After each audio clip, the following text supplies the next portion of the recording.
À la une de cette édition, une seconde boîte noire a été retrouvée dans l'épave du vol 804 d'Égyptair en mer Méditerranée. L'Airbus A320 est tombé dans la mer alors qu'il faisait la liaison Paris-Le Caire le mois dernier.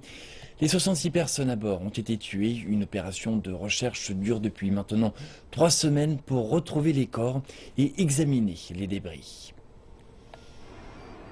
C'est une nouvelle découverte. L'enregistreur des données du vol a été retrouvé 24 heures après l'enregistreur des voix du cockpit, découvert lui aussi dans les débris de l'avion en mer Méditerranée.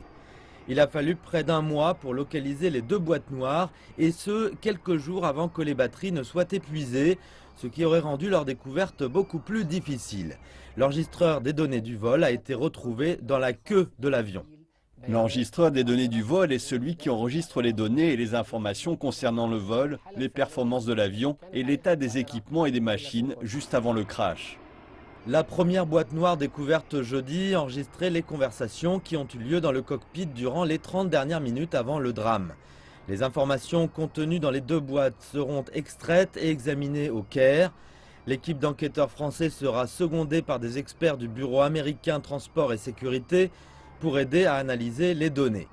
Ces dernières découvertes devraient pouvoir permettre de résoudre le mystère qui se cache encore derrière l'écrasement du vol 804 d'Égyptair entre Paris et Le Caire le mois dernier.